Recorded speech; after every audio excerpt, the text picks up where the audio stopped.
Hey, welcome back everybody. I'm here with another read aloud. This time I'm going to start a new book called Stone Fox. It's written by John Reynolds Gardiner and it came out in 1980. It's a book that I read when I was a kid and I thought it was amazing, and I've heard of a lot of people that really enjoyed it, so I hope you will enjoy it as well. As you can see, I am reading it from my son's tablet because I don't have a hard copy of this book. I got this from my local library. They use Hoopla.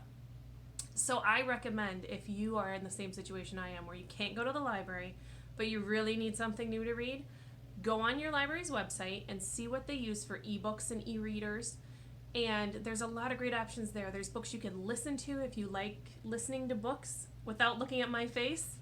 Or if you just want something new to read, they have books you can read. A lot of times they have music, a lot of great stuff. So get on there, check it out. If you can't make it work, call your local library. They'll be happy to help you out.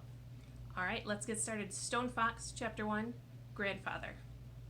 One day, Grandfather wouldn't get out of bed.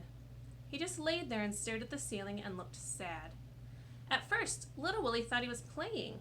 Little Willie lived with his grandfather on a small potato farm in Wyoming. It was hard work living on a potato farm, but it was also a lot of fun, especially when Grandfather felt like playing. Like the time Grandfather dressed up as a scarecrow out in the garden. It took Little Willie an hour to catch on. Boy, did they laugh. Grandfather laughed so hard he cried, and when he cried, his beard filled up with tears. Grandfather always got up real early in the morning, so early that it was still dark outside. He would make a fire, then he would make breakfast and call Little Willie. "Hurry up or you'll be eaten with the chickens," he would say. Then he would throw his head back and laugh. Once Little Willie went back to sleep. When he woke up, he found his plate out in the chicken coop. It was picked clean. He never slept late again after that. That is, until this morning. For some reason, Grandfather had forgotten to call him. That's when Little Willie discovered that Grandfather was still in bed. There could only be one explanation. Grandfather was playing. It was another trick. Or was it? "Get up, Grandfather," Little Willie said. "I don't want to play anymore." But Grandfather didn't answer. Little Willie ran out of the house. A dog was sleeping on the front porch. "Come on, Searchlight," Little Willie cried out. The dog jumped to its feet, and together they ran off down the road. Searchlight was a big black dog. She had a white spot on her forehead the size of a silver dollar.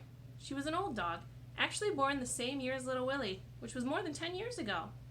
A mile down the road, they came to a small log cabin surrounded by tall trees.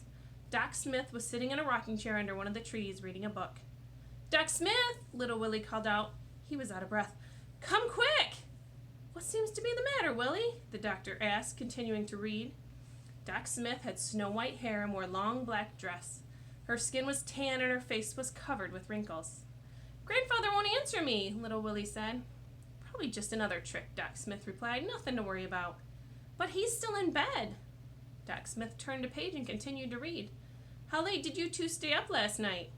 "We went to bed early, real early. No singing or music or anything." Doc Smith stopped reading. "Your grandfather went to bed without playing his harmonica?" she asked. Little Willie nodded. Doc Smith shut her book and stood up. "Hitch up Rex for me, Willie," she said. "I'll get my bag." Rex was Doc Smith's horse. He was a handsome palomino. Little Willie hitched Rex to the wagon, and then they rode back to Grandfather's farm. Searchlight ran on ahead, leading the way and barking. Searchlight enjoyed a good run.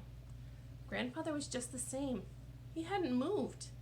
Searchlight put her big front paws up on the bed and rested her head on Grandfather's chest. She licked his beard, which was full of tears. Doc Smith proceeded to examine Grandfather. She used just about everything in her little black bag. "What's that for?" Little Willie asked. "What are you doing now?" "Must you ask so many questions?" Doc Smith said. "Grandfather says it's good to ask questions." Doc Smith pulled the long silver object from the doctor's bag. "What's that for?" Little Willie asked. "Hush!" "Yes, ma'am, I'm sorry." When Doc Smith had finished her examination, she put everything back into her little black bag. Then she walked over to the window and looked out at the field of potatoes. After a moment, she asked, "How's the crop this year, Willie?" "Grandfather says it's the best ever." Doc Smith rubbed her wrinkled face. "What's wrong with him?" Little Willie asked. "Do you owe anybody money?" she asked. "No," Little Willie answered. "What's wrong? Why don't you tell me what's wrong?" "That's just it," she said. "There's nothing wrong with him." "You mean he's not sick?" Medically, he's as healthy as an ox. Could live to be 100 if he wanted to. I don't understand, little Willie said. Doc Smith took a deep breath. Then she began. It happens when a person gives up on life, for whatever reason. Starts up here in the mind first, and then it spreads to the body.